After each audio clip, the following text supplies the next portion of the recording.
권순일 대법관이 화천대유에서 월 1,500만 원씩을 받았다. 그런 뉴스가 나왔죠. 최근에 이것이 문제가 되지 않았으면 지금도 1,500만 원씩 받고 있었을 겁니다. 그런데 이 권순일 대법관의 문제는 그 사람이 그 당시 이재명 씨의 대법원 판결에 들어가서 무죄 의견을 냈다 하는 거기에 더 큰 문제가 있습니다. 그 당시 권순일 대법관은 단지 대법관으로서 이재명 씨 무죄 이렇게 한 것만이 아니고 현직 중앙선거관리위원장으로서 공직선거법 위반 혐의로 재판을 받게 돼 있는 이재명 피고인에게 무죄 이런 의견을 낸 겁니다. 성격이 전혀 다른 것이죠. 그러면은 또 그 이후에 이런 뉴스도 나왔죠. 권순일 대법관이 무죄라고 굳이 우겨서 따로 보고서도 작성을 했다. 결국 지난번에 이야기했듯이 캐스팅보드 역할을 한 것은 권순일이고 단지 캐스팅보드가 아니라 주도한 사람도 권순일이다. 이제 이런 생각을 하게 됐습니다. 그래서 과연 얼마나 이 판결이 공정한지 우리 국민들이 국민들의 리걸 마인드로 납득할 수 있는지 검증할 필요가 있겠죠. 이번에는 이재명 피고인의 공직선거법 위반 혐의 거기에 대한 대법원 판결서를 직접 읽어보기로 하겠습니다. 이 판결이 나오고 바로 그날 언론에서는 이렇게 보도들을 했습니다. 친형을 강제 입원시키고 선거에서 허위 사실을 공표한 혐의로 기소돼서 항소심에서 당선 무효형을 선고받았기 때문에 그 형이 확정이 되면 도지사직을 상실할 그런 위기에 놓였던 이재명 경기도지사가 대법원 상고심에서 기사회생했다. 법률신문 2020년 7월 16일 보도 내용입니다. 그야말로 이 판결에서 무죄로 된 것은 이재명 씨를 살려준 것이죠. 다 죽은 이재명을 살려놨다. 이런 중요한 판결입니다. 그때 그 내용은 대략 이런 겁니다. 경기도지사 후보 토론회. 그 토론회에서 KBS 토론회하고 MBC 토론회 2번 그때 이재명 후보는 형님을 정신병원에 입원시키려고 했느냐 이렇게 질문을 받고 그런 일 없다. 내가 형의 정신병원 입원을 최종적으로 못하게 했다. 이렇게 답을 한 그 부분입니다. 왜냐하면 이때 성남시 산하 보건소장 이런 사람들이 법정에 나와서 이재명 지사가 친형의 강제 입원 방안 마련을 지시했다. 이렇게 증언을 했기 때문에 이재명 후보의 답변은 거짓으로 밝혀진 것이죠. 그래서 이재명 후보는 이제 4가지 혐의로 기소가 됐습니다. 하나는 2012년 성남시장일 때 그 직권을 남용해서 친형인 이재선 씨를 정신병원에 강제 입원시켜라 하고 보건소장 또 정신과 전문의 등에게 지시했다 하는 혐의 한 가지. 또 하나는 2018년 6월 지방선거 과정에서 분당 대장동 개발, 지금 화천대유 하는 그겁니다. 그거와 관련돼서 내가 이렇게 업적을 많이 이루었다 하고 과대 과장해서 선전한 혐의. 지금은 이 사실 자체를 뒤집고 싶겠죠. 그리고 2002년 시민운동을 할 때 검사를 사칭한 전력이 있는데도 그거 아니다 하고 부인했던 혐의 해서 어쨌든 총 4가지 혐의로 기소가 됐습니다. 우리가 이번에 살펴볼 것은 마지막에 있었던 대법원 판결서인데 1심 첫 번째 재판에서는 이 4가지 혐의가 모두 무죄 판결을 받았습니다. 내용을 읽다 보면은 1심 판결부터 좀 성의 없이 재판을 하지 않았는가, 법관들이 이런 느낌이 들었습니다. 그 다음에 항소심, 여기에서는 이 토론회에서 한 그 답변이 공직선거법상 허위사실 공표죄에 해당된다. 그래서 유죄, 벌금 300만 원을 선고했습니다. 그래 이번에 이 상고심 대법원에서는 이제 이 벌금 300만 원 이 부분을 결정을 해야 하는 것이죠. 이 사건은 사건 번호가 2019도 13328 전원 합의체 판결이고 직권남용 권리행사 방해 그리고 공직선거법 위반에 대해서 판단을 한 겁니다. 판결 선고일은 2020년 7월 16일 그리고 주문은 이렇습니다. 원심 판결, 그러니까 그 직전의 항소심 판결, 거기서 유죄 부분을 파기하고 이 사건을 수원고등법원으로 환송한다. 파기 환송이면서 이제 무죄 판결이 되겠죠. 고등법원에서 무죄 판결을 낸 겁니다. 이번 판결서 이유 부분부터 보기로 하겠습니다. 여기 이유 부분은 우선은 5 부분으로 나뉘어 있습니다. 첫째는 검사가 이런 이유로 상고한다. 이거는 검사와 피고 양측이 다 상고를 했습니다. 그래서 첫 번째 검사의 상고 이유, 그리고 2번째 피고인의 상고 이유, 그 다음에 3번째 이 대법원에서 어디까지를 파기할 것인지 이미 판단이 난 다음에 정리를 한 거니까 이렇게 됩니다. 그래서 파기의 범위, 4번째 결론, 그리고 5번째 반대 의견.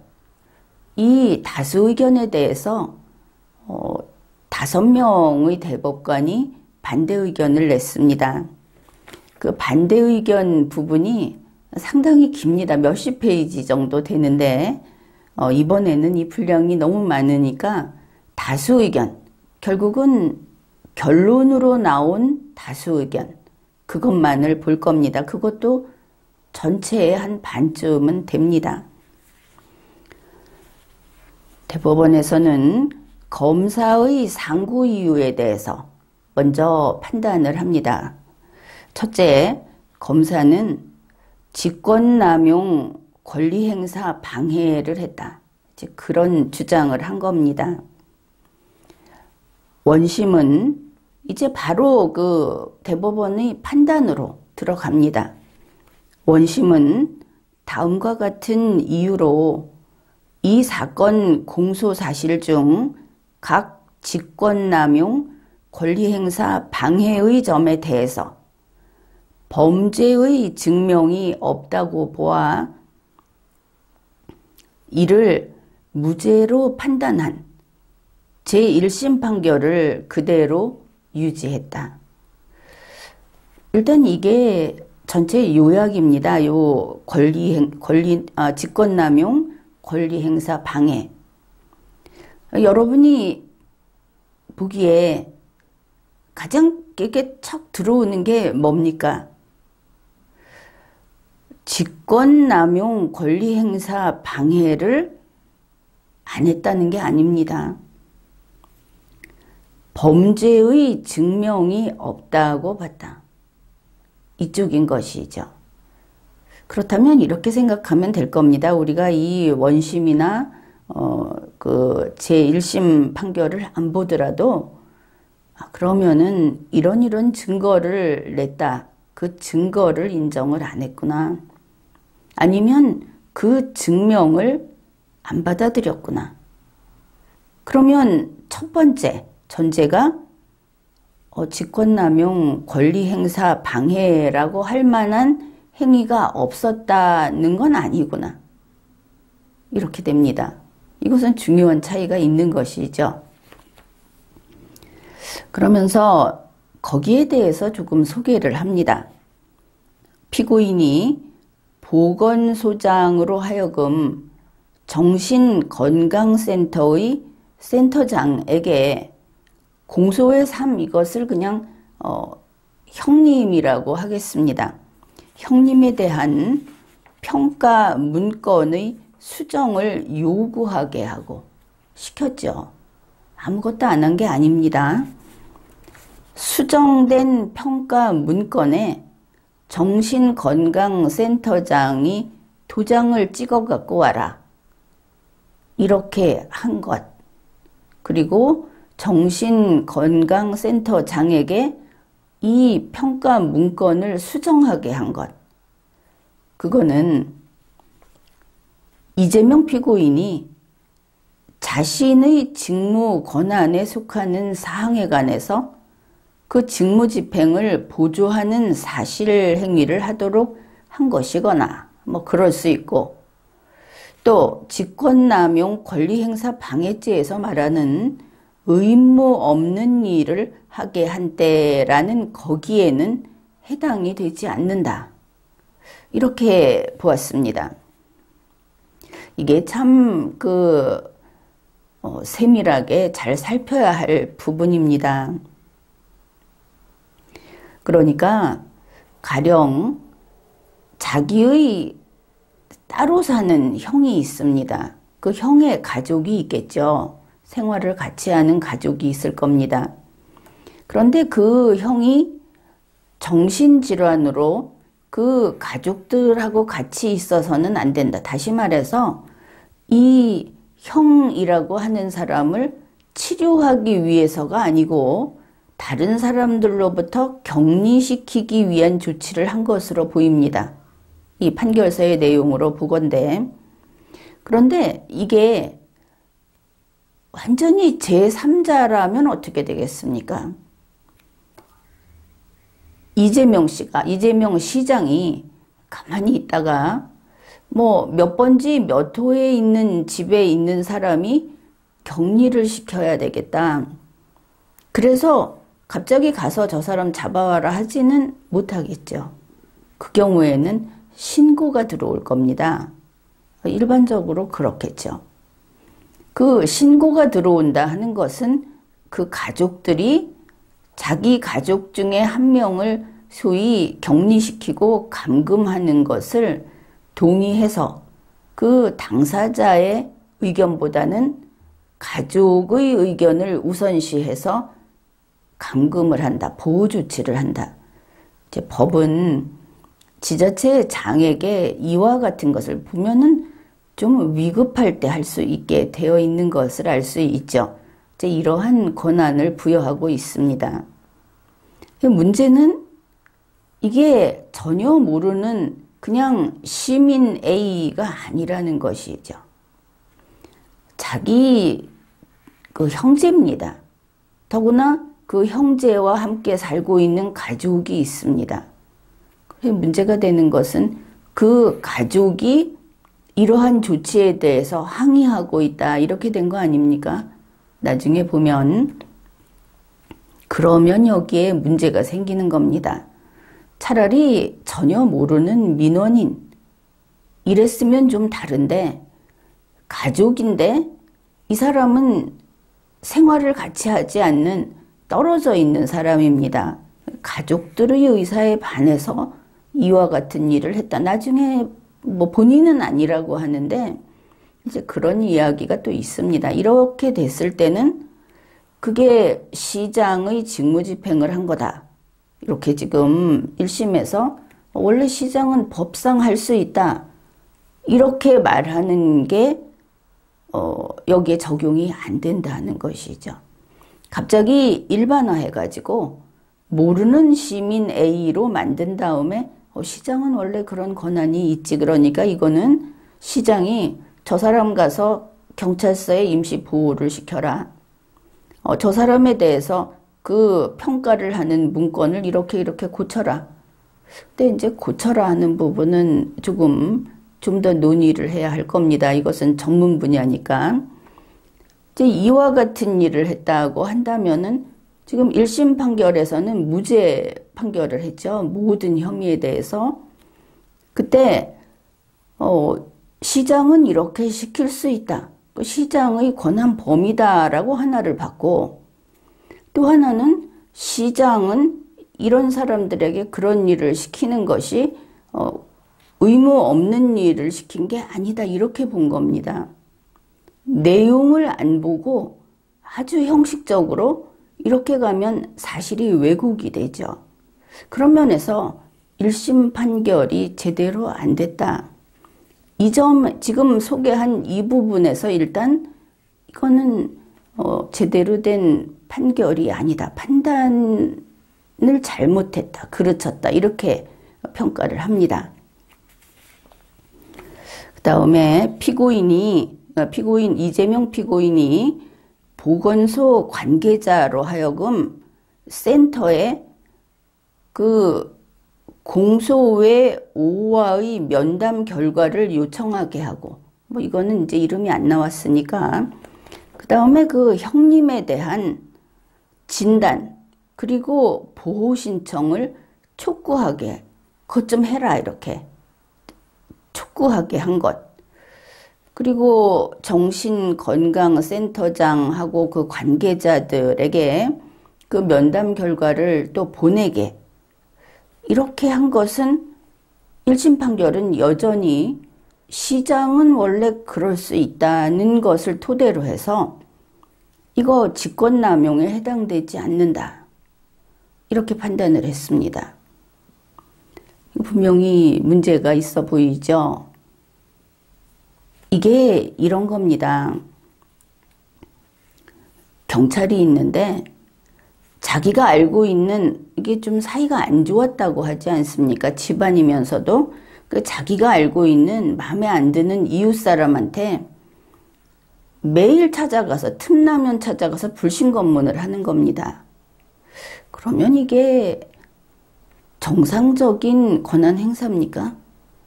바로 이런 문제가 된다 하는 것이죠. 이번 사례는 본인이 정상적인 권한 행사, 법에 따른 임무 수행을 했다고 이야기를 하면서 제1심 판결에서 무죄 판결을 받았죠. 1심이 그걸 인정해 준 겁니다. 여기서 한 가지 우리가 미리 생각해 둘 것이 이게 정상적인 임무 수행이었다면 지금 문제가 되고 있는 그 방송 토론회에 나가서 나는 임무 수행을 한 겁니다. 내가 그렇게 했습니다 하고 당당하게 밝혔어야 되는 겁니다. 거기에서 그 말을 숨기고 거짓말을 했다는 것은 1심 판결이 오판이었다 하는 증거가 되는 것이죠. 정신건강센터장이 형님에 대해서 진단 그리고 보호 신청을 한 것은 정신건강센터장 스스로 판단에 따른 것으로 1심 재판부는 봤습니다. 그래서 이거는 이재명 피고인이 명령해서 그 직권 행사를 해서 한 것이 아니다. 이렇게 조각조각 나눠서 무죄 판결을 한 것이죠.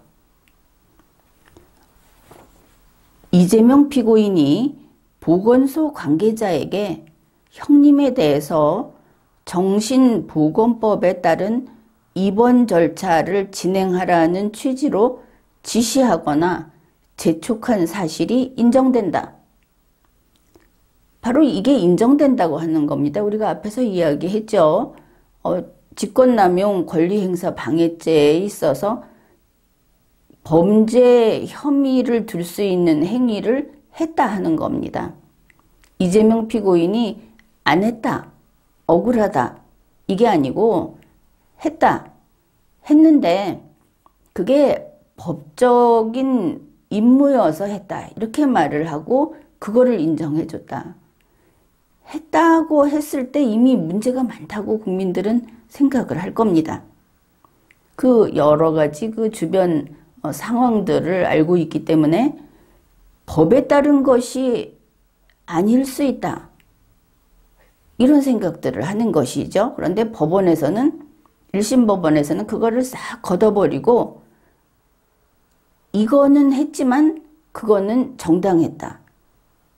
왜냐하면 시장은 모든 시민에게 이런 상황이 되면 할 수 있으니까. 좀 전에 이야기했듯이 자기가 싫어하는 사람한테 수시로 가서 불신검문을 하는 경찰관에게 이렇게 말을 하는 겁니다. 이 경찰관은 법에 따라서 불신검문을 할 수 있다. 그래서 이 사람은 직권남용을 했다든지 권리행사 방해를 한 게 아니다. 이렇게 한다면 잘못 판단한 것이죠. 바로 똑같은 그 법을 갖다 놓고 설명을 하더라도 이렇게 앞뒤가 맞지 않을 때 거기에서 빠뜨려서는 안 되는 판단해야 될 사항을 판단하지 않았을 때 우리는 그 재판은 잘못됐다. 이렇게 봅니다. 그러니까 이재명 피고인이 그러한 것을 지시했고 재촉했다고 법원이 인정을 했다. 이거 기억해 둬야 하겠습니다. 그게 인정이 되지만 이 무죄라고 했으니까 이제 뒤집는 말이 나오지 않겠습니까? 결국은 보건소 관계자 등이 형님이 있다는 경찰서로 그 경찰서에 이미 사람을 갖다 놨다는 거 알 수 있죠. 거기로 간 것이 형님을 강제 입원시키기 위한 것이었다 하는 것이 그렇게 보기 어렵다. 그러면 그렇게 보기 어려운 명백한 증거가 있어야 하겠죠.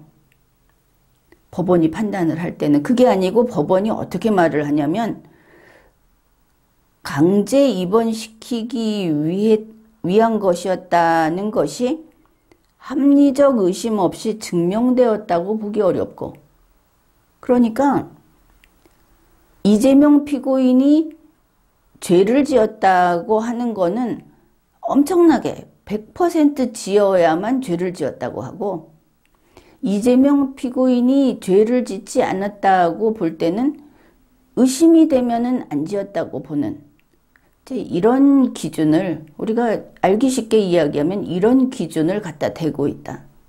그것을 알 수 있습니다. 보건소 관계자 등이 센터에 차를 가져와라 이렇게 요청을 하고 경찰서로 간 것이 그러면 차를 가져와라 하고 경찰서에 잡아둔 사람한테 갔다면은 어딘가로 이동시키려고 한 거다. 그리고 이 센터, 이 정신건강센터에서 차를 갖고 온다면 정신건강센터에 사람을 데려가려고 했다. 이렇게 생각하는 게 상식이죠. 그런데 1심 법원은 이럽니다. 설령 그렇게 했는데 그게 이재명 피고인이 지시하고 재촉을 해서 의무 없는 일을, 그래서 시켜서 한 것이라고 보기도 어렵다. 하기는 했어도 그게 지시받아서 한 거라고 보기 어렵다. 원래 이 사람들은 그런 일 하는 사람들이니까. 이렇게 보면은 막 2중, 3중으로 할 수 있는 한 막 빼주죠. 참, 그 법 적용이라든지 판단이 이렇게까지 구부러질 수가 있구나. 뭐 그런 생각을 합니다. 우리는 그냥 판결서를 보고 그렇게 생각을 하는 것이죠. 이게 이제 검사의 상고 이유 첫 번째입니다. 이제 두 번째. 그래서 이유 없다 하겠죠. 두 번째. 정신병원 입원 시도를 부인한 거. 이 허위사실 공표에 대한 공직선거법 위반 부분. 원심은 다음과 같은 이유로 형님 관련 허위사실 공표에 의한 공직선거법 위반이라고 하는 공소사실 중에서 정신병원 입원시키려고 했지라고 한데 아니다 라고 한 부분, 그 다음에 이재명 피고인이 내가 그 절차를 중단시켰다, 내가 못하게 했다 한 그 부분은 범죄의 증명이 없다고 봐서 제1심 판결의 결론대로 무죄로 판단했다. 범죄의 증명이 없다. 그러니까 중단시켰다는 거에 대해서 중단 안 시켰다는 증거가 없다. 그런데 이 이야기가 뭐냐면 우리가 보니까 이미 경찰서에 사람을 데려오지 않았습니까? 실행에 착수를 했고 거기까지 이미 하나의 기수를 인정할 수 있죠. 그 다음에 사람들이 가서 차량을 불러오고 또 평가 문건을 수정하고 한 그 하나하나는 이미 그 각각의 항목에 대해서 기수에 이르렀다고 볼 수 있는데, 이 원심은, 그러니까 항소심은 이것도 1심이 몽땅 무죄로 해준 그것을 항소심에서 이것까지 다 빼줍니다. 그래서 이게 범죄의 증명이 없다. 그래서 무죄다. 다 봐주는 것이죠. 다 봐주고 결국 공직선거법 위반 부분만 유죄 판결을 하고 나머지는 1심도 항소심도 다 무죄로 빼줬습니다. 참 법원에서 피고인을 두고 재판을 할 때 이렇게 돌려가면서, 진짜 이렇게 돌려가면서 어떻게 보면 가장 죄가 적게 보일까, 이렇게 돌려가면서 무죄를 이렇게 샅샅이 찾아주는 걸 보면서 정말 이 법원은 피고인에게 유죄 판결을 안 하기 위해서 피나는 노력을 하는구나. 참 대단하다, 이런 생각을 합니다. 피고인이 2018년 5월 29일에 열린 KBS 초청 경기도지사 후보자 토론회, 그리고 2018년 6월 5일에 열린 경기도 선거방송 토론위원회가 주관하고 MBC 경기도지사 후보자 토론회, 거기에서 원래 이 사건이 2010년경이죠. 2010년경 형님에 대한 정신병원 입원시키려고 했던 그 시도를 아니라고 부인하는 취지로 발언했다고 볼 수 없다. 아니면 그것이 허위사실 공표의 고의를 인정할 수 없다. 이재명 피고인이 형님에 대해서 정신병원 입원 절차를 중단시켰다는 취지로 한 발언은 그게 허위라든지 허위사실을 공표한다는 고의가 있었다고 볼 수 없다. 그냥 말이 절로 나왔다 이런 얘기인지 모르겠는데 아무튼 다 부정을 했습니다. 그래서 앞부분은 다 무죄입니다. 1심 4가지 혐의 몽땅 무죄, 2심도 항소심도 뭐 3가지 하고 마지막 4가지 중에서도 거의 대부분 무죄. 이제 하나 남았습니다. 그 한 부분 남았습니다. 그게 나머지 허위사실 공표에 의한 공직선거법 위반 부분 이렇게 됩니다. 원심은 다음과 같은 이유로 이 사건 공소 사실 중 검사 사칭건, 사칭 전과, 그리고 여기서 이제 대장동이 나옵니다. 이 대법관, 어디 갔어?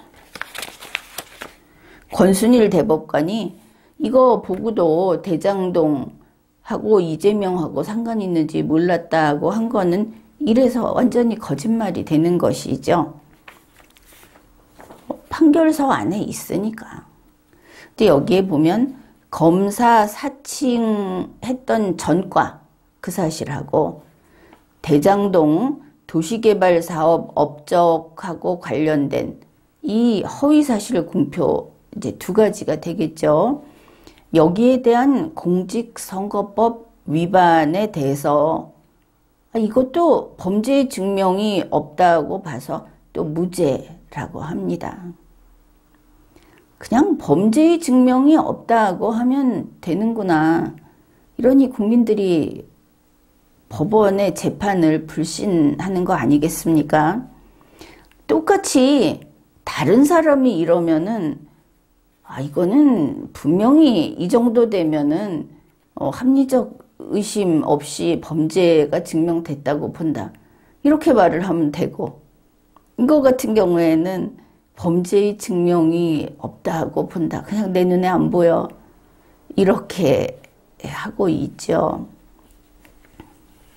이거 보면 참 사람 위에 사람 있고 우리 국민은 이런 사람들 발밑에 있구나 하는 걸 다시 또 뭐 슬프지만 다시 확인하게 됩니다.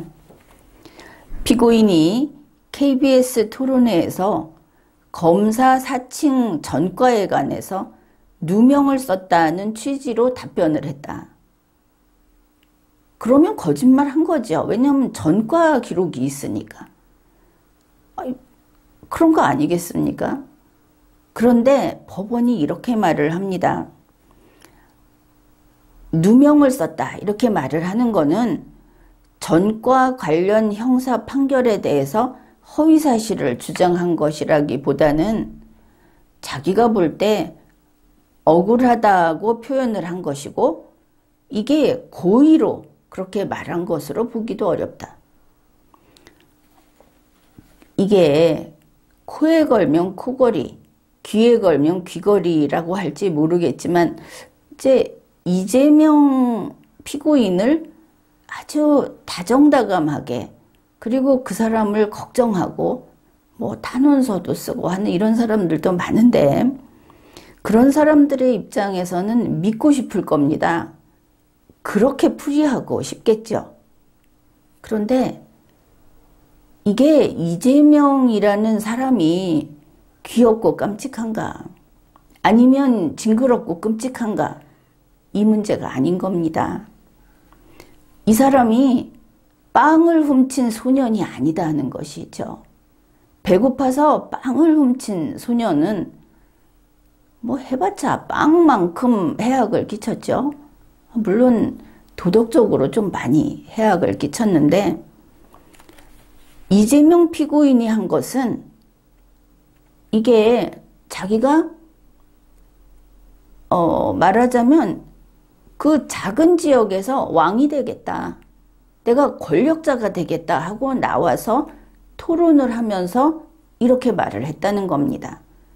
배고파서 빵을 훔친 게 아니고 수많은 유권자들한테 유권자가 잘못 알도록 이야기를 한 거죠.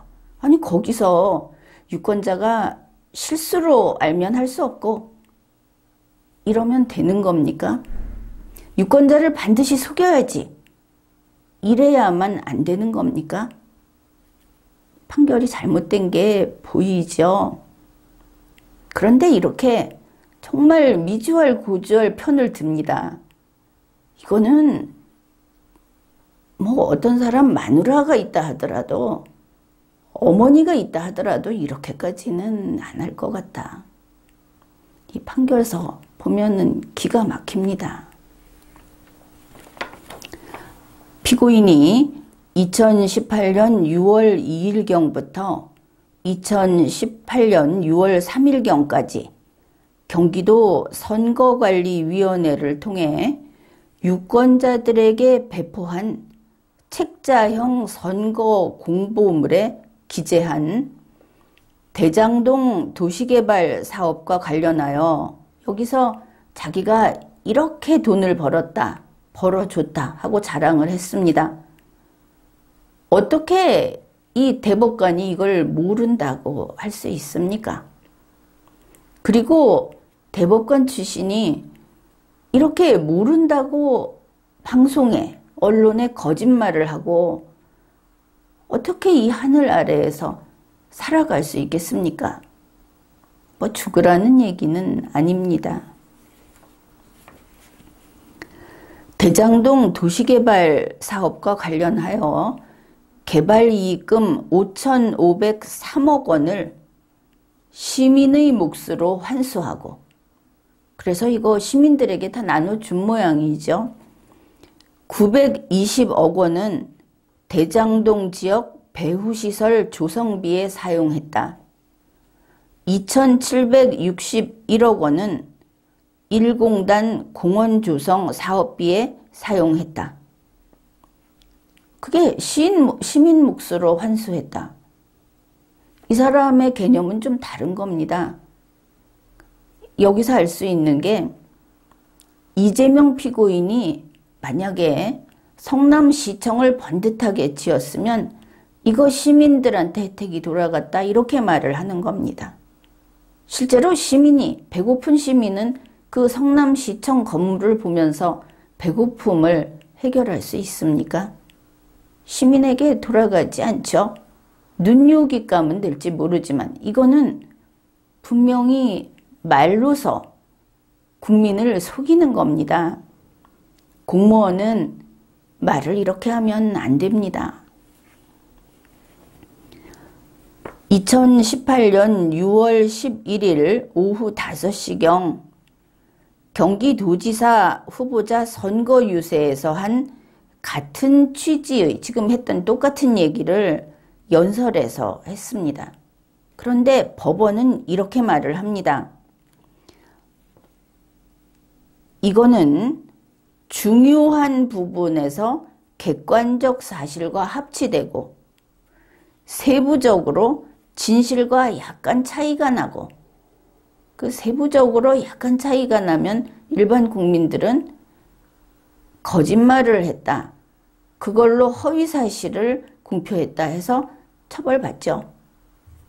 이 사람은 세부적으로 진실과 약간 차이가 나고 다소 과장된 표현에 불과해서, 그래서 이것은 허위사실의 공표로 볼 수 없고, 여기까지도 참 기가 막힌데, 이재명 피고인이 자기 입으로 자기가 막 떠버리면서 내가 돈을 얼마를 해서 뭐를 했고 이렇게 얘기를 하면서 그것의 허위성을 인식했다고 인정하기도 어렵다. 그럼 법원은 이재명 피고인은 그 정도 거짓말은 거짓말이라고 인식도 안 하고 한다 이거죠. 거짓말 모터가 달려 있어서 그냥 모터가 돌아갈 뿐이다. 그래서 무죄다. 어떻게 법관들이 이런 판단을 합니까? 게다가 어쨌든 우리가 이걸 보는 것은 이 권순일 대법관 이 사람 때문에 자꾸 보는 건데 대장동 줄줄이 나오죠. 어떻게 이거를 그런 일이 없었다고 딱 잡아떼는지. 이러면 뭐 그런 대법관 출신이거나 지금 그 경선 후보로 나와 있다고 하는 경기도지사나 우리가 생각하는 그 기준에서는 한참 못 미치는 이런 사람들은 대중 앞에 마이크를 잡든지 카메라 앞에 나오게 해서는 안 되겠다. 이런 생각이 듭니다. 그러면서 이게 옳다고 합니다.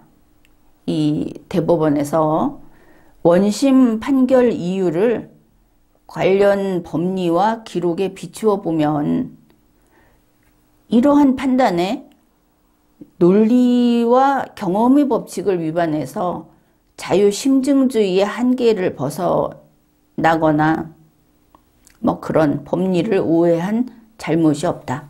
잘했다. 이렇게 이야기를 합니다. 참 그 초록은 동색이다 싶죠.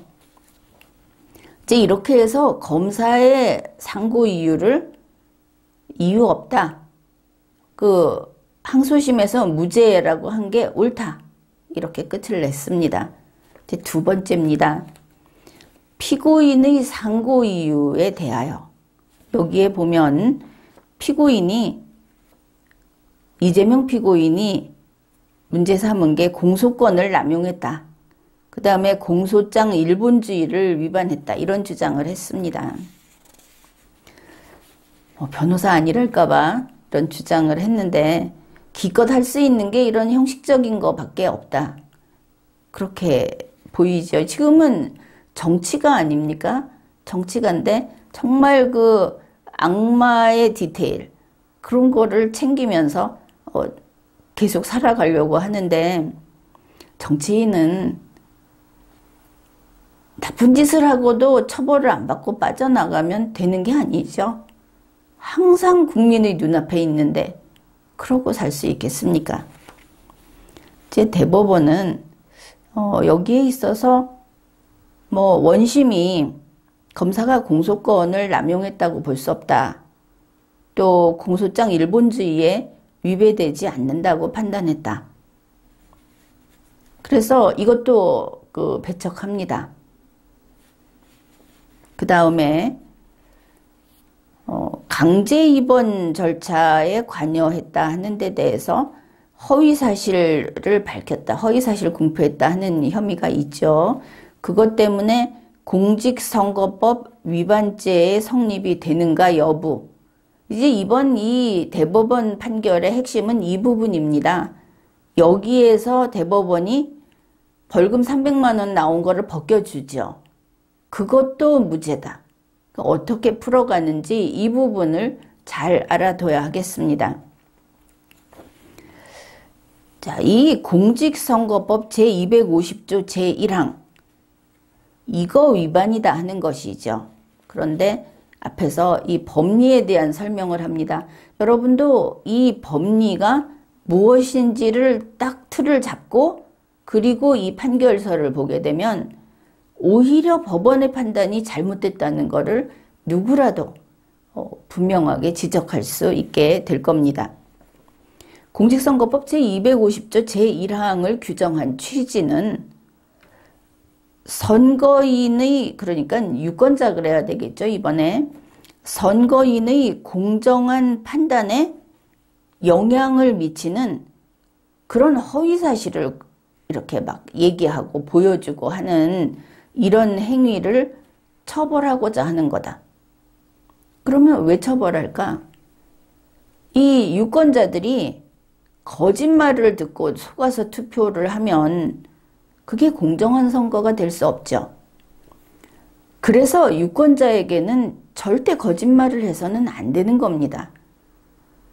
그 후보자들이 나와서 투표하는 그날 투표만 받으면 된다 하고 감언이설로 뭐 해주겠다 이렇게 한다든지 아니면 나는 죄가 없다. 저 사람은 굉장히 나쁜 사람이다.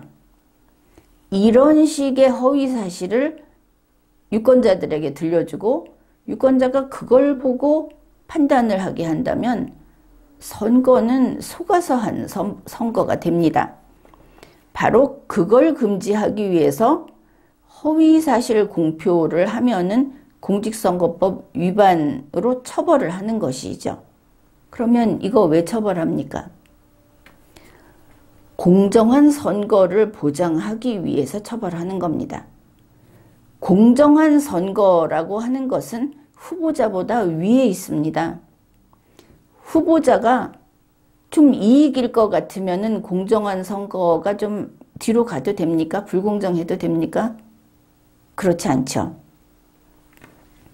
공정한 선거라는 것은 그걸 깨뜨리고 거짓말을 한 이재명 후보자가 10년을 버텨온, 내가 대통령 하려고 10년을 참고 이렇게 노력을 해왔는데 내가 말 조금 거짓말했다고 그 기회를 박탈당하는 건 억울해. 이러면 억울하겠죠. 본인으로서는 한을 품을 겁니다. 아주 중요한 일입니다. 그러면 공정한 선거는 좀 깨뜨려도 됩니까? 절대 그렇지 않다는 게 원칙입니다. 이 간단하고 분명한 원칙을 이 대법원이 망쳐버린 겁니다.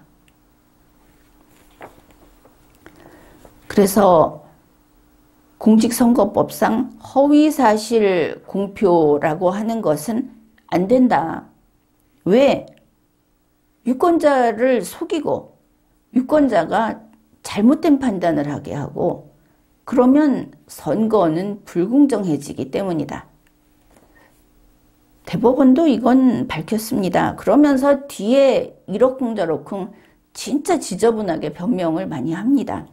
거기에 절대 속지 맙시다. 선거 과정에서 유권자에게 허위 사실이 공표되는 경우, 선거 과정에서 유권자한테 거짓말하는 경우에 유권자가 올바른 선택을 할 수 없게 된다. 그렇겠죠? 그러면 국민의 뜻이 왜곡되고 그럼 선거를 뭐하러 합니까? 그런 식으로 한다면. 그래서 이렇게 되면 선거제도의 기능이 훼손되고 민주주의의 본질이 훼손되게 된다. 아주 중대한 문제입니다. 내가 지지했던, 내가 마음에 들었던 후보자는 거짓말 좀 해도 그거는 그냥 실수야. 이렇게 덮어주고 싶은 지지자의 마음이 법이 칼같이 자르는 겁니다. 안 된다. 이게 이재명 피고인을 유죄를 무죄로 만든 그 판결서의 내용이니까 계속 봅시다. 선거의 궁극적인 목적은 국민의 자유로운 의사를 이 선거로 뽑는 이런 공무원들을 뽑을 때 정확하게 반영하는 데 있다. 이제 여기서 왜 이렇게 옳은 소리를 하느냐 하면은 다 그 전에 있던 대법원 판결에서 일부씩 떼어서 이렇게 짝기를 해서 보여주기 때문에 아직은 옳은 소리를 합니다. 그래서 이것을 실현하기 위해서 그러니까 국민의 뜻이 그대로 제대로 국민이 거짓말에 속지 않았으면 바른 판단을 했을 이 상태를 보장하고자 하는 게 공직선거법 허위사실 공표 금지 조항의 목적입니다. 그러니까 절대 거짓말은 안 된다. 그냥 이것만 지키면 되는 거죠. 그래서 이렇게 국민이 공정한 선거를 할 수 있게, 국민이 속지 않게, 간단하죠. 거짓말 금지 이겁니다. 거짓말 금지라고 하는 것, 그걸 통해서 이 선거가 제대로 실시되게 하는 그거는 앞에 이제 변명이 시작이 됩니다. 선거 과정에서 충분한 정보를 전달하고 자유로운 의견의 소통이 이루어져야 한다. 이 후보자가 하고 싶은 말을 마음대로 하게 해줘야 한다. 누가 아니라고 합니까? 하고 싶은 말을 누가 걸러서 나오게 합니까? 하고 싶은 대로 해라. 그러나 거짓말은 안 된다. 아무리 하고 싶어도 거짓말은 안 된다. 아무리 숨기고 싶어도 자기의 전과 사실을 없다고 하면 안 된다. 원칙 아닙니까? 거짓말은 안 된다. 계속 이야기를 합시다. 선거의 공정성은 이러한 자유선거 원칙을 실현하는 수단으로서 가능한 것이다. 이 법원이 지금 살짝 틀기 시작합니다.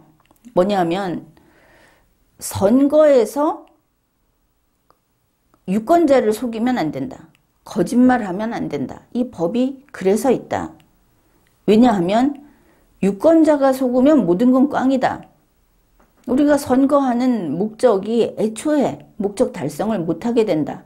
이런 대법원 판결을 쭉 나열을 해놓고 나서 그러고 보면 국민이 제대로 투표하기 위해서는 후보자들이 정보를 마음 놓고 얘기할 수 있어야 한다. 일견 맞는 것 같죠. 그래서 이제 슬쩍 넘어갑니다. 후보자의 말할 자유를 보장하자. 후보자의 실수도 덮어주자. 후보자가 숨기고 싶어서 하는 이야기는 참아주자. 이런 식으로 간다 하는 겁니다. 그때 우리가 할 이야기는 거짓말은 안 된다. 국민은 후보자의 거짓말은 단 한마디도 들을 필요가 없습니다. 거짓말하는 후보는 즉시 쳐내야 되는 겁니다. 말할 자유를 박탈해야 하는 것이죠. 근데 대법원은 계속 구질구질하게 구걸을 합니다.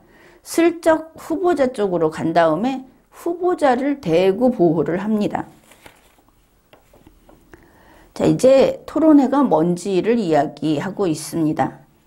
단체나 언론기관이 후보자를 초청해서 하는 토론회, 그리고 선거방송토론위원회가 주관하는 토론회는 헌법상 선거공영제에 기초해서 본인이 부담을, 그 비용 부담하지 않고 다 할 수 있게 하는 기회를 제공하고, 다시 말해서 헌법에 따른 공직선거법의 실행이다.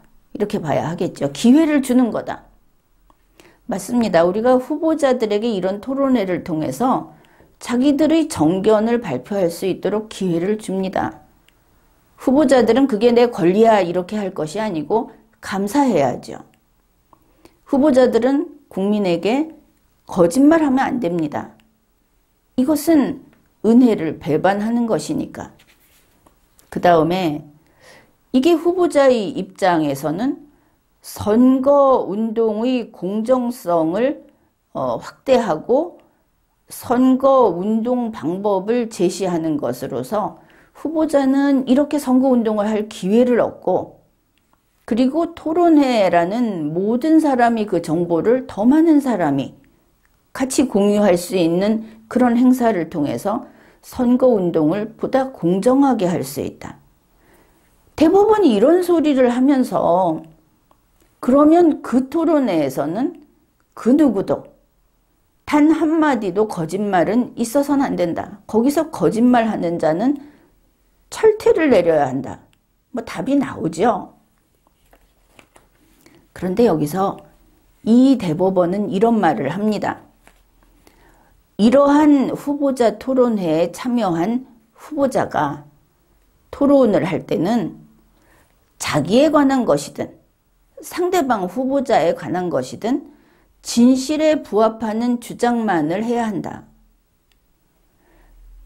자신의 의견을 밝히고 다른 후보자에게 질문을 하든지 아니면 다른 후보자가 하는 질문에 답변을 할 때는 분명하고 정확한 표현을 사용함으로써 유권자가 저 후보자는 이렇구나, 저 후보자는 이렇구나 하고 명확하게 파악할 수 있도록 하는 게 원칙이다. 이 원칙까지는 맞죠. 그런데 이렇게 말을 합니다.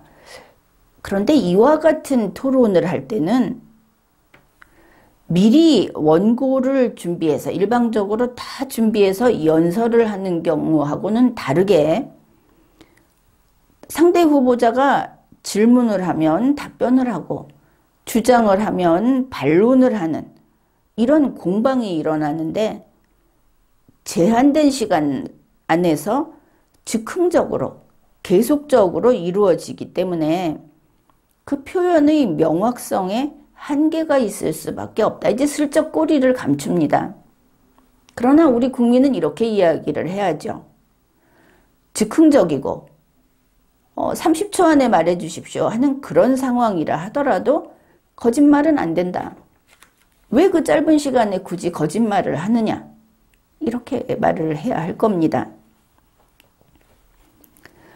토론회에서 후보자는 다른 후보자의 질문이나 견해에 대해서 즉석에서 답변을 하거나 비판해야 하기 때문에 자, 여기 이 부분은 아주 비틀려 있으니까 잘 봅시다.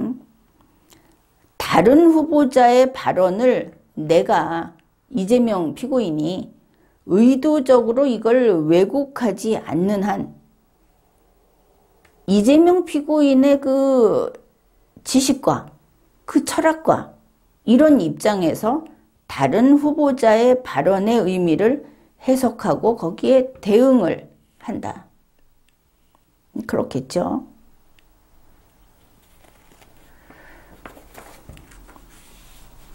그렇기 때문에 설령 이재명 후보자가 부분적으로 잘못되거나 일부 허위의 표현을 하더라도 그래도 이거를 바로 허위사실 공표라고 해서는 안 된다. 대법원이 이런 소리를 합니다. 그런데 이 사람들이 급해서 그랬는지 지금 뭡니까? 상대방이 답변을 할 때, 상대방에 대해서 이야기할 때 조금 잘못 이해해서 내가 알고 있는 입장에서 당신은 이런 문제가 있다던데 라고 했을 때 이게 허위 사실을 공표해서 상대 후보를 해치려고 했다고 처벌하면 안 된다 이 뜻입니다. 그것은 분명하죠.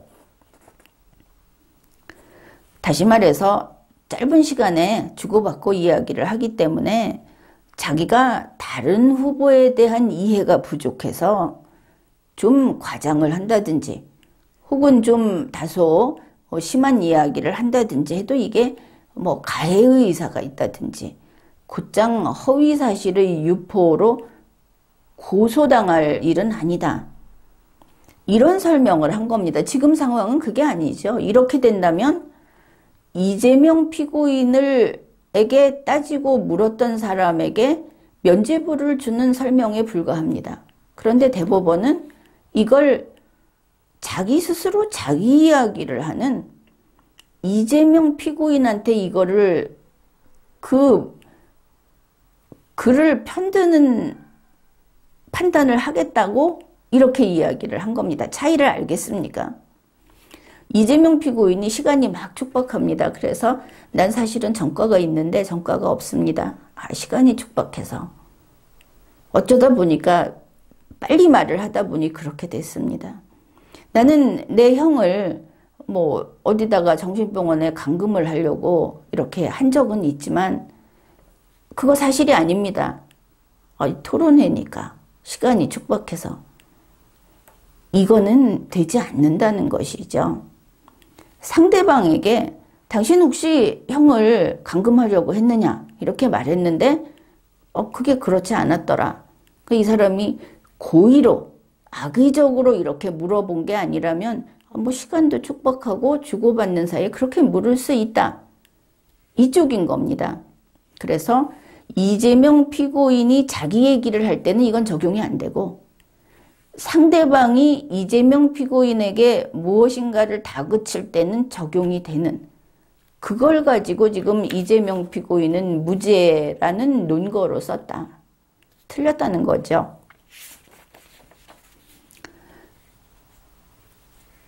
정리를 하면 이겁니다. 후보자들이 토론회에서 이렇게 주고받고 공방을 하는 가운데 조금 잘못된 게 나온다든지 그러면 명예훼손이야 이렇게 가지 말라는 겁니다.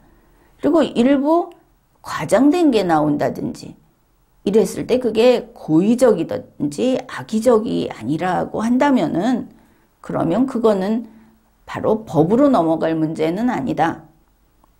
그러나 이재명 피고인의 사안은 다른 겁니다. 대법원 판결서에는 이런 내용이 있습니다. 물론 일정한 한계를 넘는 표현에 대해서는 엄정한 조치를 취할 필요가 있지만 이것도 다 공격하는 사람 이야기를 하는 겁니다. 답변하는 사람이 아니고 표현의 자유를 더욱 넓게 보장하는 것이 보다 중요하다.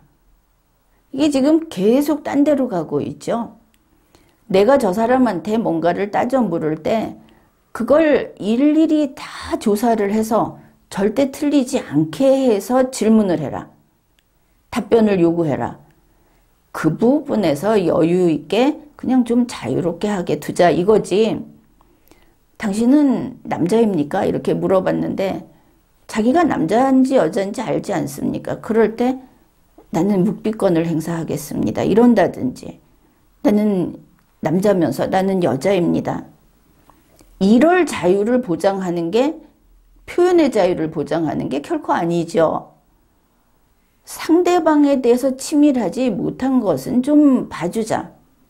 그러나 자기 자신에 대한 거짓말은 안 된다. 판결서에서 변명을 잘못해주고 있다. 그래 이제 표현의 자유를 더욱 넓게 보장해주는 게 중요하다.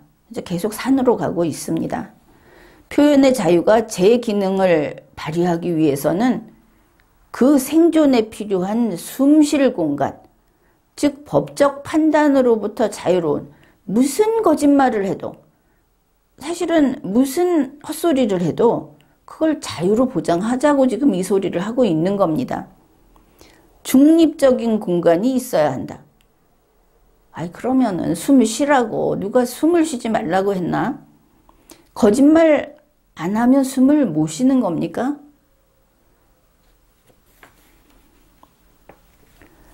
선거의 공정을 위해서 필요하다는 이유로 부정확하거나 바람직하지 못한 표현들 모두에 대해서 무거운 법적 책임을 묻는 것은 해결책이 될 수 없다.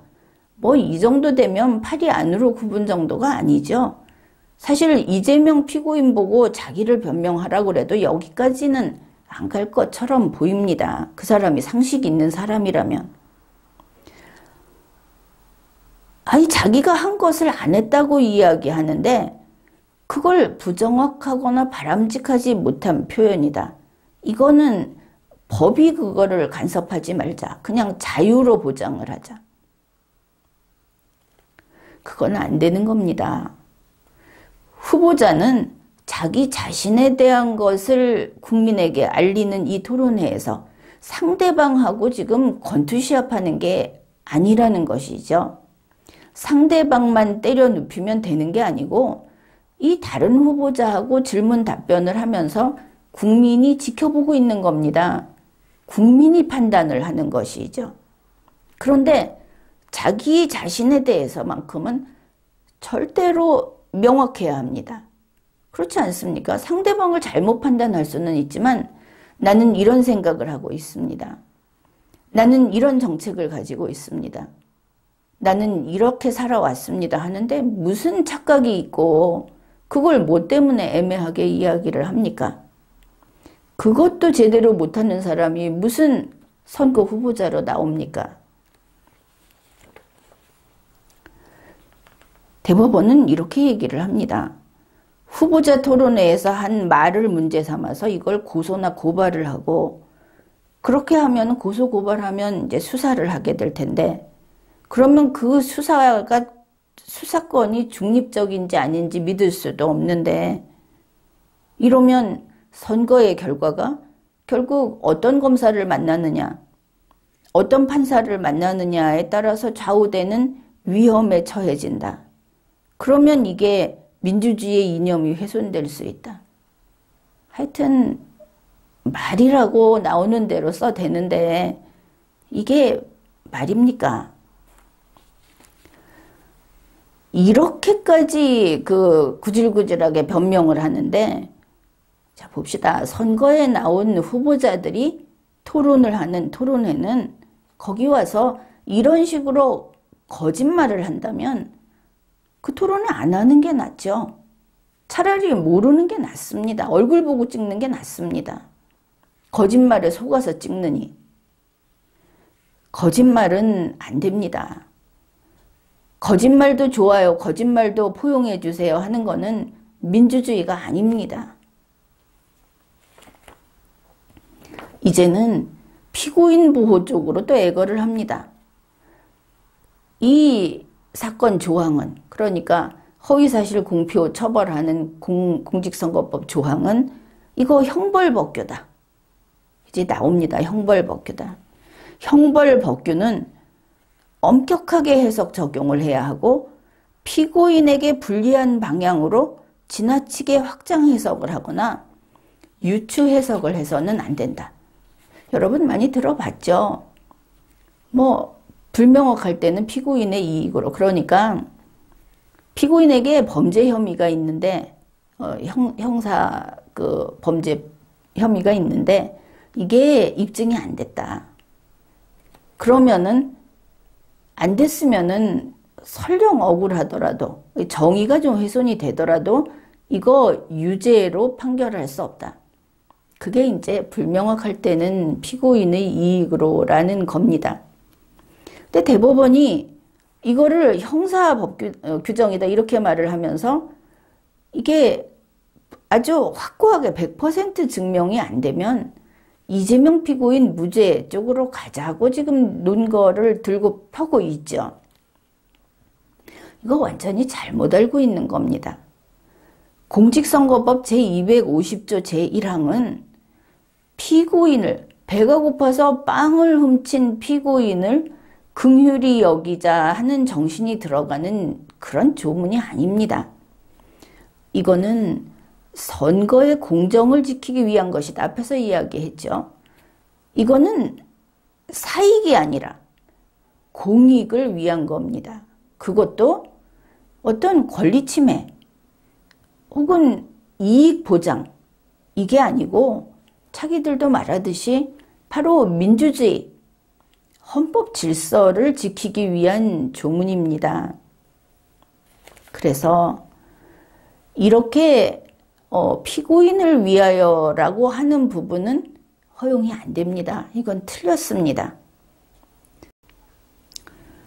대법원에서는 이게 형벌법규니까 피고인에게 유리하게 가야 한다. 이렇게 말을 하는데, 그러면 이 공직선거에 나온 후보자인 피고인은 어떤 피고인인가? 한번 생각을 해봅시다. 이재명 피고인이 어떤 후보였는가? 여기서는 경기도지사 하겠다는 피고인이고, 지금 보면 이 사람은 대통령 하겠다고 하는 후보자입니다. 그 피고인이 가련합니까? 결국 통념상 스스로 권력자로서 행세하겠다고 하면서 한 거짓말을 봐주자고 하는 겁니다. 피고인이니까. 터무니없는 이야기를 하는 것이죠. 공직선거법 제250조 제1항은 피고인의 이익을 우선하면 안 되는 규정입니다. 오히려 이 경우에는 불명확하면 피고인의 손해로 이렇게 가야 하는 겁니다. 왜냐하면 국가의 주인인 전체 국민을 지키는 게 중요하지. 나는 시장 하겠다, 대통령 하겠다고 하는, 그래도 밖에서 소리깨나 내는 그 사람들이 하는 거짓말을 무죄로 만들어주기 위해서 전체 국민의 국가, 전체 국민의 헌법 질서를 포기할 수는 없는 겁니다. 이거는 일반 형벌 규정하고는 정반대다. 지켜야 할 법익이 다른 겁니다. 공직선거 후보자들이 후보자 토론회에서 이런저런 말을 했다는 이유로 허위사실 공표죄로 처벌하는 데에는 신중을 기해야 한다. 이거는 반만 맞는 겁니다. 남에게, 상대 후보에게 그 후보의 부적격함을 지적하는 이야기, 그거는 조금 근거가 적고, 그게 뭐 완전히 그 흑색 공격까지 가면 안 되는데, 그게 좀 근거가 부족하고 혹은 일부 대중이 믿고 있는 잘못된 소문이라든지 이런 경우에 그걸 가지고 허위사실이었다. 뭐 일부러 그랬다. 선거 방해였다. 뭐 이런 식으로 싸우지 말라는 뜻입니다. 그런데 자기에게 질문이 들어왔을 때는 무조건 사실을 말해야 합니다. 이 후보자 토론회라고 하는 것은 헌법과 법률에 따라서 실시되는 겁니다. 따라서 거짓말은 안 됩니다. 그러면 대법원이 말하는 것처럼 100% 분명한 거짓말이 안 된다. 그거는 대법원도 안 된다고 하죠. 그러나 그것만으로는 부족합니다. 대법원은 적극적으로 상대방을 속이고 유권자를 속이려고 하는 고의적인 악의적인 거짓말은 안 된다고 합니다. 맞습니다. 그거 안 됩니다. 그런데 이런 공직선거 후보자들이 토론회에서 하는 거짓말, 그들이 내놓은 선거 그 공보물에서 하는 거짓말, 이것은 희미한 거짓말도 안 됩니다. 유권자가 그걸 보고 오해할 수 있게 하는 불명확하기 때문에 거짓말, 그것도 안 됩니다. 다 처벌해야 하는 것이죠. 이것은 지나친 것이 아니고 이쪽에서는 후보자 쪽에 칼날을 갖다 대야 하는 겁니다. 국민에게 참으라고 해서는, 그러면 그것은 특정 후보자 중심으로 가는 것이고 이미 공정한 선거가 깨지는 겁니다. 법원이 이런 판단을 하면 공정한 선거를 나서서 망치는 겁니다. 후보자들이 후보자 토론회에 참여해서 질문 답변을 하거나 주장하고 반론을 하는 것은 그것이 일방적으로 어떤 걸 꺼내서 자기가 하는 거짓말로 세상을 속이려고 하는 그런 적극적으로 허위사실을 표명했다고 하는 게 아니면 허위사실 공표죄로 처벌할 수 없다고 보아야 한다. 이놈의 대법원이 이렇게 망가져 있습니다. 교묘한 거짓말도 안 됩니다. 처벌해야 합니다. 이거 적극적으로 세상을 속이려고 만들어서 완전히 완전 범죄를 저지르겠다고 하는 게 아니면 처벌하지 말자. 이거는 공정한 선거를 포기하고 온통 뭐 법적인 의미가 아니고 일반적인 의미로 사기꾼들이 우글대는 선거를 하자는 얘기밖에 안 되죠.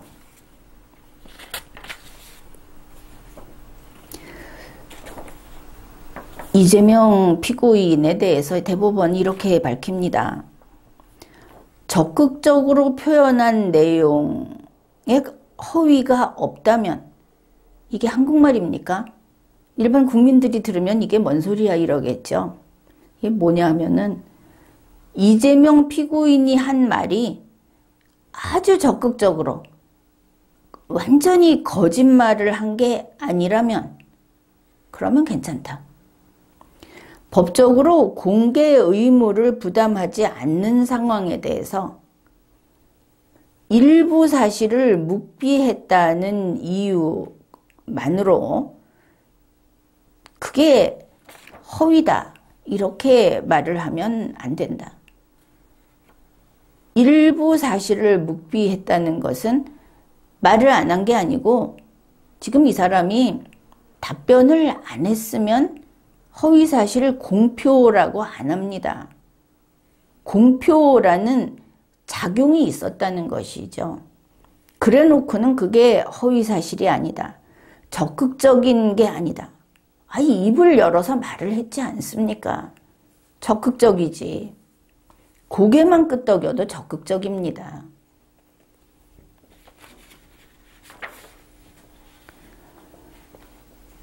그러면서 이 반론을 하고 답변을 하고 이러는 데서 한 표현이 투표하는 사람들이 그걸 보고서 정확한 판단을 그르칠 정도로 왜곡한 게 아닌 한 일부 부정확하고 다소 과장되고 또 다의적으로 해석될 여지가 있는, 그러니까 원래는 이건데 사실은 하나밖에 없는데 다르게 막 이렇게 해석될 여지가 있는 그런 것도 허위사실 공표 행위로 평가해서는 안 된다.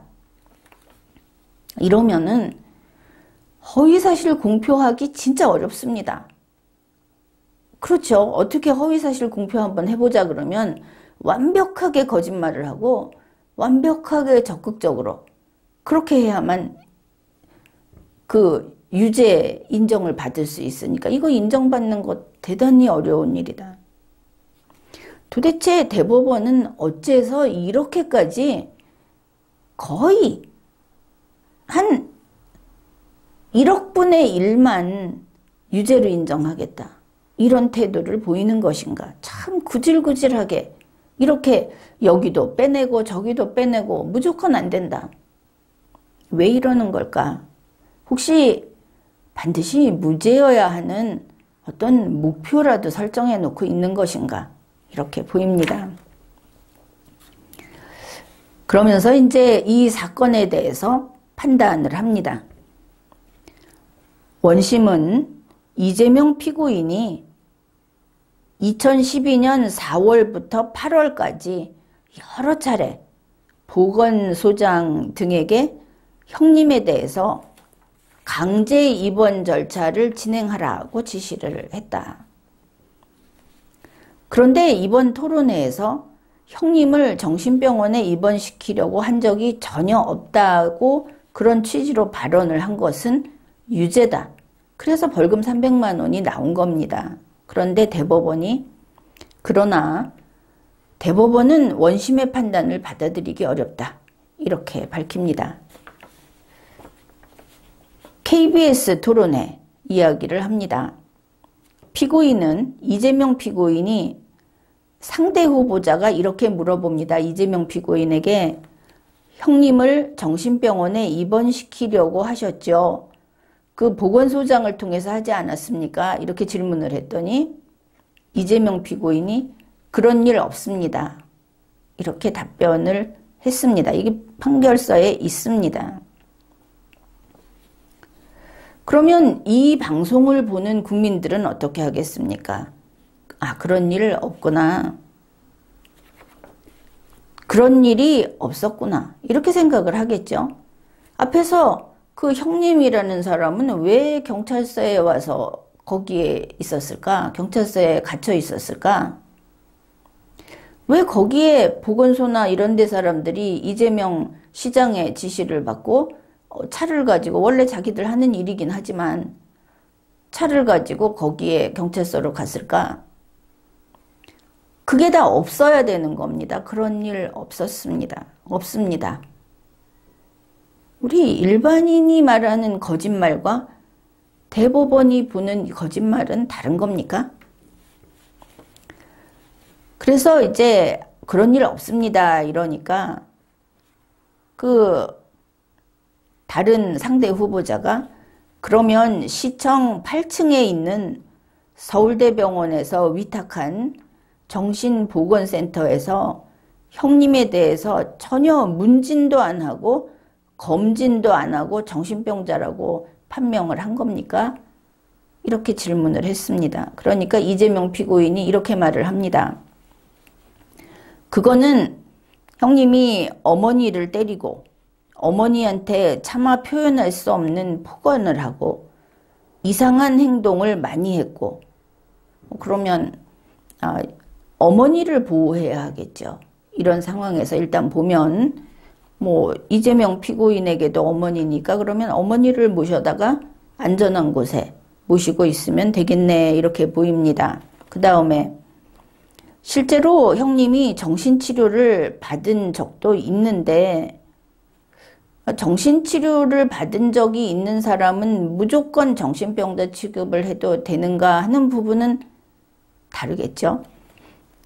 계속 심하게 하기 때문에 어머니, 나의 큰형님, 나의 누나, 나의 형님, 그것도 형님은 또 누군가 모르겠는데 나의 여동생, 나의 남동생 이 사람들이 전부 진단을 의뢰했던 겁니다.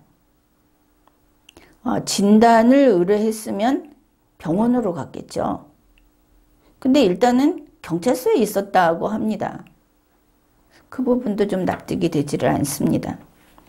그러면서 여기에서 이렇게 얘기하고 나서 그런데 저는 그걸 직접 요청할 수 없는 입장이고 자기가 직접 요청할 수 없고 나의 관할하에 있기 때문에 내 관할 밑에 있기 때문에 내가 최종적으로 못하게 했습니다. 이렇게 얘기를 했습니다.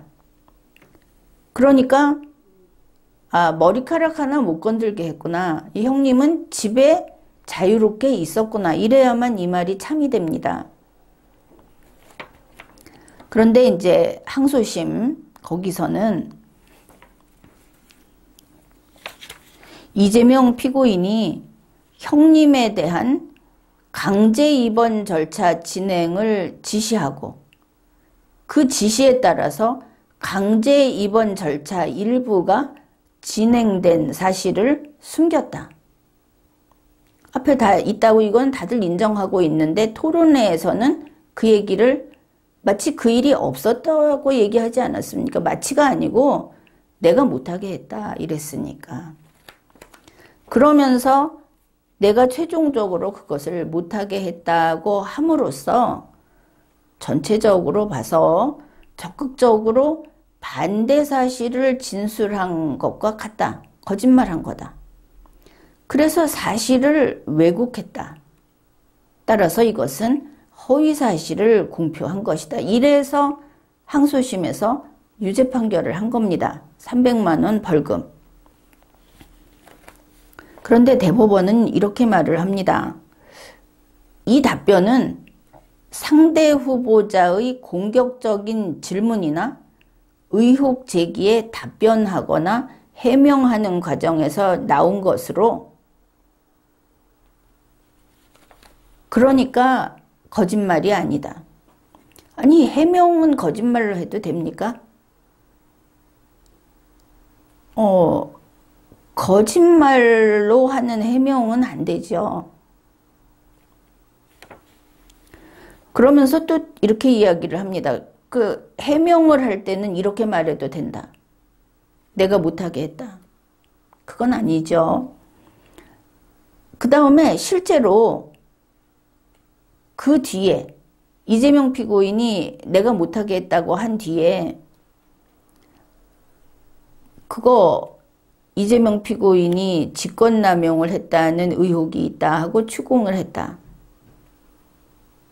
그러면 상대방이 의심을 하면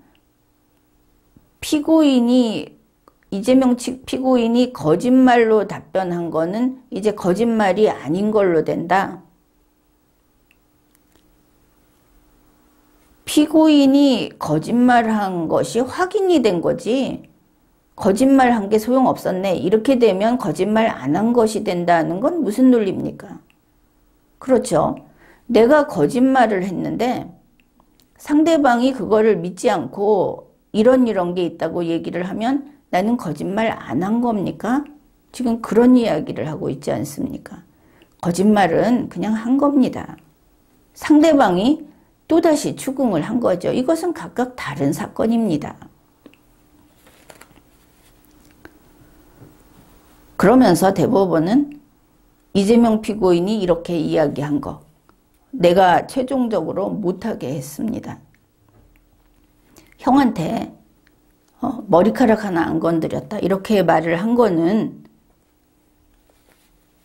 허위 사실을 드러내서 알리려는 의도에서 적극적으로 반대 사실을, 즉 거짓말로 공표한 것이라고 보기 어렵다. 이 정도 되면 잘못된 판결이죠. 그 상대 후보자가, 대법원이 또 여기 덧붙입니다. 상대 후보자가 이 토론회를 전후해서 이런 주장을 했답니다. 이재명 피고인이 성남시장으로서 직권을 남용해서 형님과 가족을 강압해서 형님을 정신병원에 강제로 입원시키려고 했다는 취지로 주장을 했다. 그러면 실제로 경찰서까지 데려가고 또 이 사람을 데려와라 하는 지시를 했고 한 이 사실관계는 있죠. 그 다음에 이거를 직권을 남용해서 하려고 한 의도가 있었는가, 남용한 사실도 있는데 의도가 있었는가, 고의가 있었는가, 그러면 실수를 했다는 겁니까? 그 지시를 그냥 잠이 안 깨서 이거 그렇게 변명할 문제가 아닌 것이죠.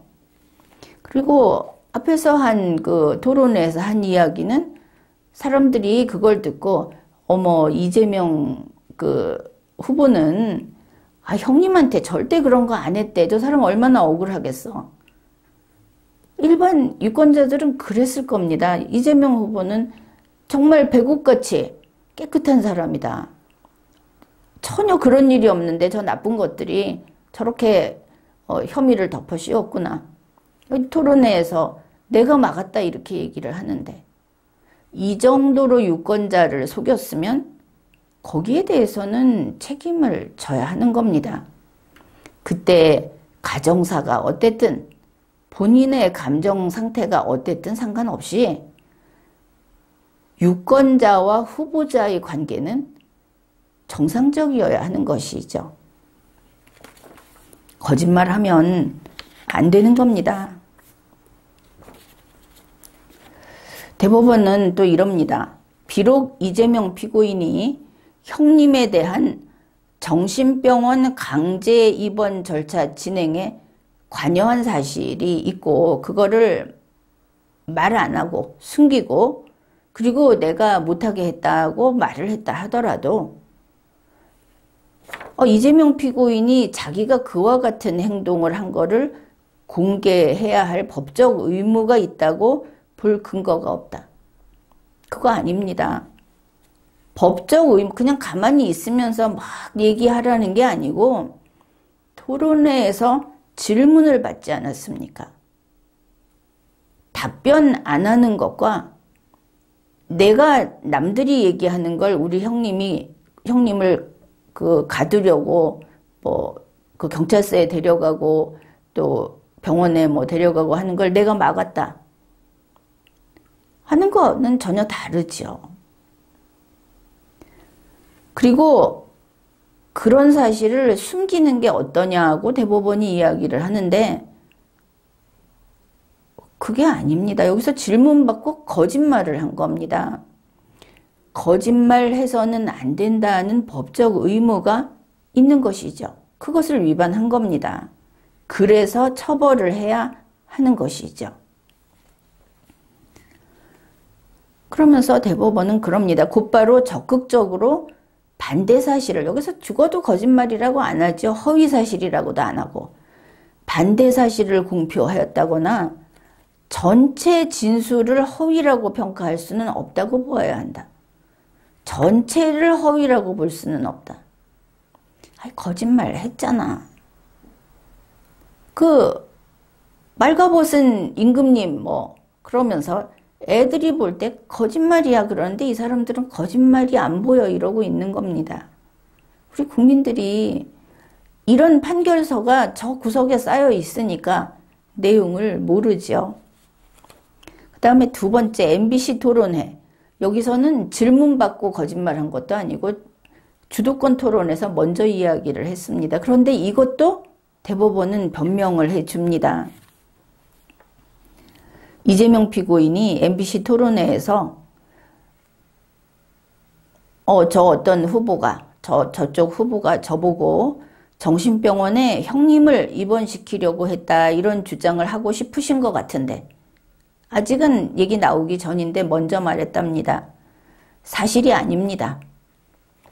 정신병원에 입원시킨 것은 형님의 부인 그러니까 제 형수와 조카들이었고 어머니가 보건소에다가 정신질환이 있는 것 같으니 확인을 해보자 라고 해서 진단을 요청한 일이 있습니다. 이렇게 싹 넘어가는데 그러면 진단을 요청한 건 누가 했습니까? 이재명 피고인이 했다는 것이죠. 이 문맥상 분명하죠. 그러면 앞에서 내가 막았다.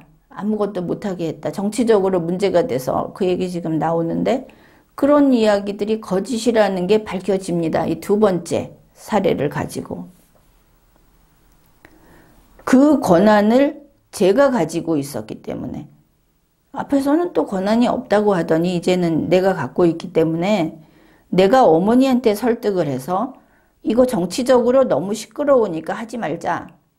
못하게 막아서 결국 안 됐다는 말씀을 또 드립니다.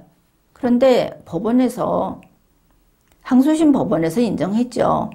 그 절차를 밟다가 본인이 이제 그렇게 이야기합니다. 최종적으로 갖다 가두는 거는 안 했다. 그런데 그 앞에 단계 사람을 본인의 의사에 반해서 경찰서에 가고 또 무슨 차를 가지고 와서 어떻게 하고 한 거는 다 했지 않습니까? 그런데 싹 안 했다고 이야기를 하는 것은 이럴 때 우리는 거짓말이라고 합니다. 그리고 우리 현실에서 보통 이런 거는 앞에서도 이야기했듯이 그 생계를 같이 하는 가족들이 의논을 해서 뭐 병원이든 보건소든 이런 데를 같이 모시고 가죠. 그런데 이렇게 가족이 있는데 자기의 그 직무, 시장으로서의 권한, 법 집행 이런 걸 이야기하면 가족인데 시장이 나선 겁니다. 시장이 나설 때는 가족이 아니고 시민 중에 한 명으로서 객관적인 타당성이 있어야 합니다. 가족끼리는 조금 과한 일도 할 수 있습니다. 가족 내부에서는. 그런데 시장이 법 집행을 할 때는 다른 시민하고 똑같은 정도의 객관적인 타당성, 똑같은 공정한 법 집행이 돼야 하는 겁니다. 가족이라고 좀 대충 넘어가도 뭐 형제간에 그건 좀 봐주지 이게 그 순간 없어지는 거죠.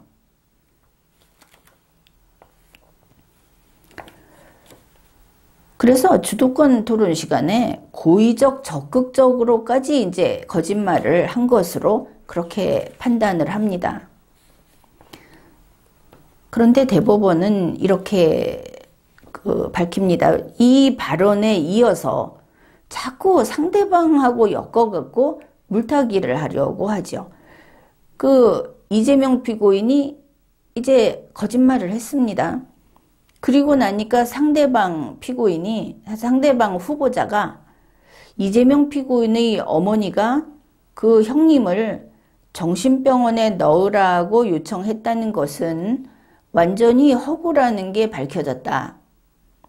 그러면서 다시 믿을 수 없다. 의문을 제기했다고 합니다. 그러면은 이재명 피고인이 막 광고를 했죠. 내가 좋은 사람이었다. 내가 우리 형을 가두는 거를 못하게 했다. 이랬는데 상대방이 그거 아닌 것 같은데 이렇게 이야기를 하면 저 사람이 저럴 줄 알고 내가 했기 때문에 적극적 일방적으로 한 거라고 보기 어렵다. 앞에서 말했듯이 질문에 답변을 하면 좀 봐주자 그 논리를 꺼내오는데 답변 먼저 하고 질문하면 그렇게 봐줘야 하는 겁니까? 미리 거짓말로 변명을 하고 나서 그 거짓말을 듣고 의혹을 제기했는데 그러면 이거죠. 이재명 피고인은 내가 거짓말을 해야지. 그러면 저 사람이 나중에 의혹을 제기할 거야. 그래서 거짓말을 했습니다. 그러니까 법원이 이거 봐라. 의혹을 제기하니까 할 걸 알고서 지금 이 사람이 미리 얘기한 거지. 그런데 거짓말입니다. 거짓말은 안 되는 거죠. 그래서 대법원이 결국 이재명 피고인의 발언은 허위사실 공표에 해당한다고 볼 수 없다. 애초에 딱 정해놓고 가는 게 보이죠. 그러면서 유죄로 인정한 원심 판단은 이거는 그 법리를 오해하고 판결에 영향을 미친 잘못이 있다. 그래서 파기한다. 이렇게 그 판결을 했습니다. 그래서 결국은 유죄 부분은 파기하고 그럼 몽땅 무죄인 상태로 환송을 하니까 무죄 판결을 해야 하는 것이죠. 그래서 이재명 피고인이 기사회생을 했다. 이제 이런 사건입니다. 그래서 이제 이 판결을 하면서 김선수 대법관은 회피를 했고, 그러니까 빠졌고, 그 다음에 무죄다 한 사람이 권순일, 중앙선거관리위원장 겸 대법관이었던 권순일, 김재경, 박정화, 민유숙, 노정희, 김상환 이렇게 하나, 둘, 셋, 넷, 다섯, 6명이 무죄다 그랬습니다. 그 다음에 박상욱, 이기택, 안철상, 이동원, 노태학 이 5명이 이제 반대 의견을 뭐 한 20여 페이지 쓰면서 유죄다 그랬습니다. 그러면 6대 5죠. 대법원장은 관례로 다수 의견 쪽을 따른다 이렇게 되어 있습니다. 이제 무리를 일으키지 않기 위해서 김명수 대법원장은 다수인 무죄 쪽을 자연스럽게 간 거죠. 이렇게 돼서 권순일 중앙선거관리위원장 겸 대법관이 이 판결을 이 꺾이고 왜곡된 이 판결을 내는데 주도적이었다 하는 뉴스를 겹쳐서 보면 판결서 내용이 국민의 리걸 마인드에 전혀 맞지도 않고 그리고 상식에도 반하는 도대체 이재명 피고인은 어떻게 해야 거짓말을 할 수 있을까? 도저히 거짓말을 할 수 없을 것처럼 보이는 그 사람은 무슨 말을 해도 절대 거짓말이 아닌 이런 판결이 나왔습니다. 그렇다면 이거를 이끌어낸 권순일 대법관, 전 대법관 어떻게 책임을 져야 제대로 졌다고 하겠습니까? 그리고 이렇게 해서 유죄를 그 도지사 자리도 내놔야 하는 300만 원 벌금형 그걸 무죄로 만들어서 경기도지사로서 지금 대선 후보를 노리면서 앞으로 가고 있습니다. 그런데 거짓말을 하는 대선 후보, 거짓말을 무죄로 만들어주는 대법관, 이게 우리의 미래가 될 수 있겠습니까? 지금까지 리걸마인드 연구소였습니다.